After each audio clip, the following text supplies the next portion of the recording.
Privyet i dobry pashalavat, which means as much as hello and welcome. Our presentation today is about Russia, and we've clustered the presentation into the following parts. So first of all, I'm going to present you some key facts about Russia to put everything a little bit into context. And afterwards, we've interviewed some of you and our classmates about some typical stereotypes of Russians and what we actually think about Russians. Afterwards, Janine is putting everything into the cultural dimensional context when talking about Hofstede's dimensions.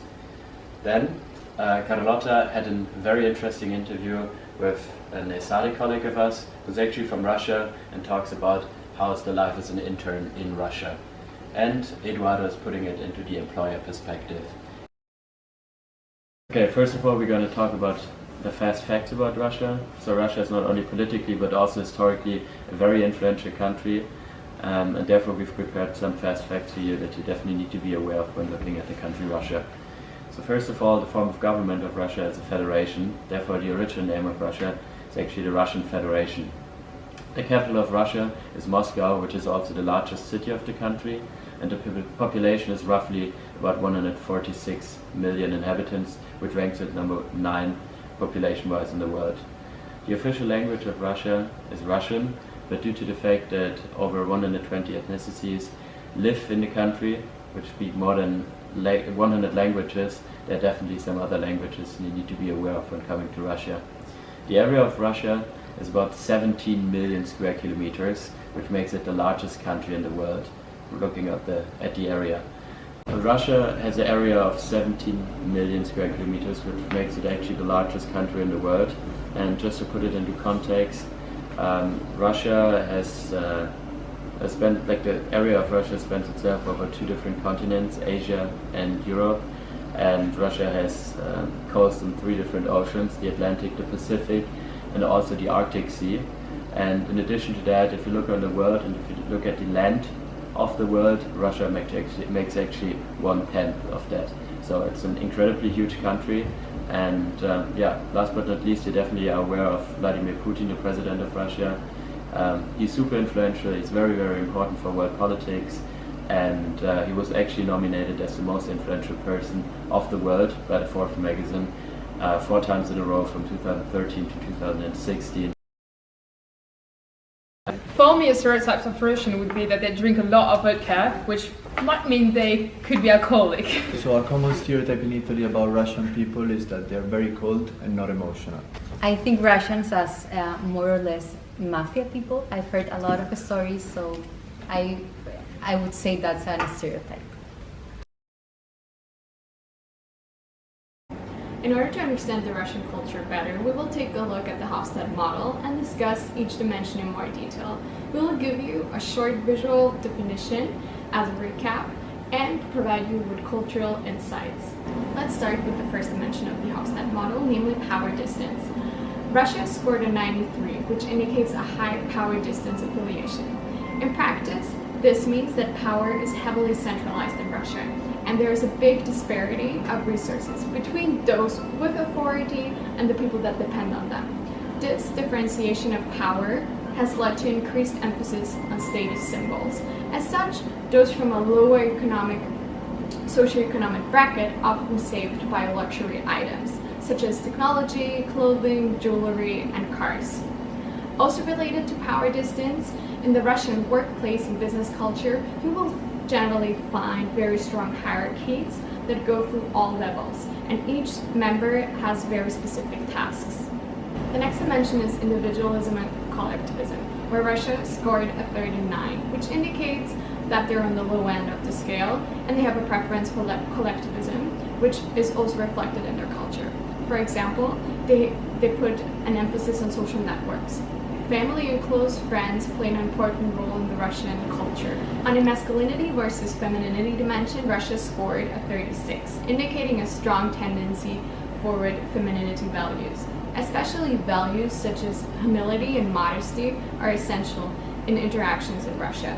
People are expected to understand personal achievements and contributions and talk modestly about them, since a lot of them grew up in very modest standard of living conditions. But even Russians who grew up in fortunate circumstances commonly minimize their wealth and well-being. For example, if they're asked, "How are you?" they would normally answer, "Okay," or "so-so," even if things are at their best. This is also applied in business interactions. In general, any dominant behavior is only accepted by the superiors, so for example the boss, but not among peers. With a score of 95, the Russian culture is characterized by high certainty avoidance. This can be attributed mostly to their historical context. Russia suffered from a decade-long period of stagnation. While the country is economically deteriorated, the political climate also is very pessimistic. Uncertainty and instability are very much imprinted in the general population of Russia, and as such they seek security and predictability. In the business context, Russians are looking for security and predictability in business relationships as well. Therefore, they evaluate their business partners very carefully and cautiously.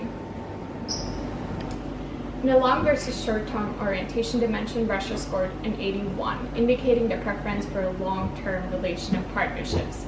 Personal relationships have a high importance in Russia, and as such, they have a cultural tendency to trust on the basis of familiarity, meaning they may show limited trust towards strangers until they have formed a personal connection.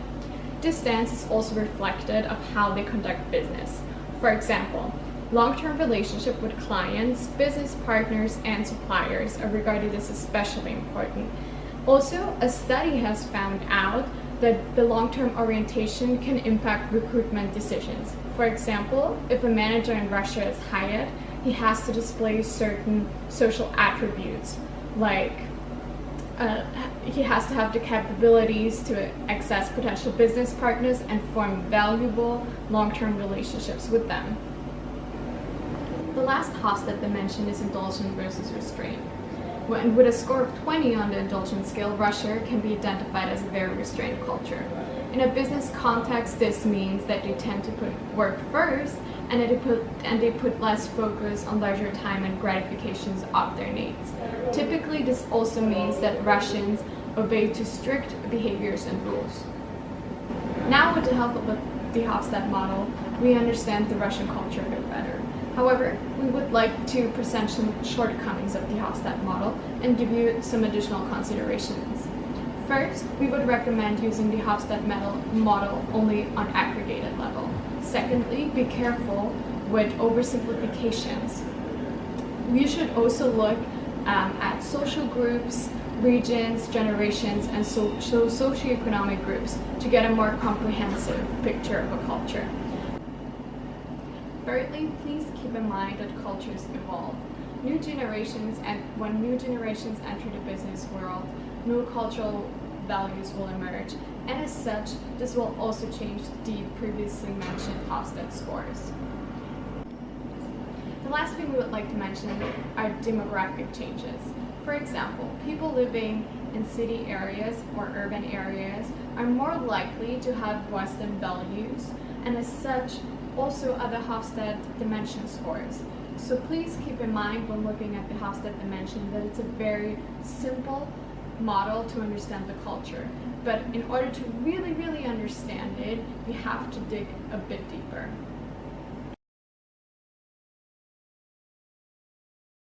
Can you tell us what is the business environment in Russia? For example, how would you dress up for a job interview? Would you be punctual? Are you allowed to talk about your personal life at a job interview, or is it just about your qualifications? In general, I think it really depends on sphere where you're applying to. So, for example, I am as a marketing person can say you that, for example, when I was applying to different marketing job positions, or as I was worked in advertising, and I know how it's like. It's not really really formal, but usually I can dress like this and go to the job interview and it will be alright. And I also try to be fancy, but for job interview, but usually during work in media sphere, it's okay if you dress casually. But for finance or business, of course, it's more official, and you usually will dress like guys at finance at first day here at the start, this suits and something else. And also what I see in communication while during work itself. For example, my boyfriend, he worked at KPMG. I think you know it. What is it? It's consultancy firm, and it's real official everything. I mean, even in mails, they have pictures in suits, you know, everything. So even communication is so not soft. It's really strict. And for example, in media, in marketing, it's more unofficial. You can feel yourself relaxed, and I don't know how to say. Yeah, and about job interview, about punctuality, I think, yeah, it matters. Do you, like in a job interview, do you only talk about your qualifications, or do you talk about what you like to do outside of work? In my experience, sometimes they ask about your hobbies. Okay. But I believe that it's more for, again, it's also, and about shaking hands and other things, no, we don't have like traditions of shaking hands, but so maybe for me here it's unusual that I shake hands when, for example, I just met you and shaking hands. So even for job interview, we usually don't do it. Okay. So in 2020, Russia reached the 28th position in the World Bank's Doing Business ranking, with a rating higher than countries such as China, India or Brazil. With Russia's middle class rapidly growing, foreign companies have an incentive to invest in the countries in industries such as business services, consumer luxury goods or engineering.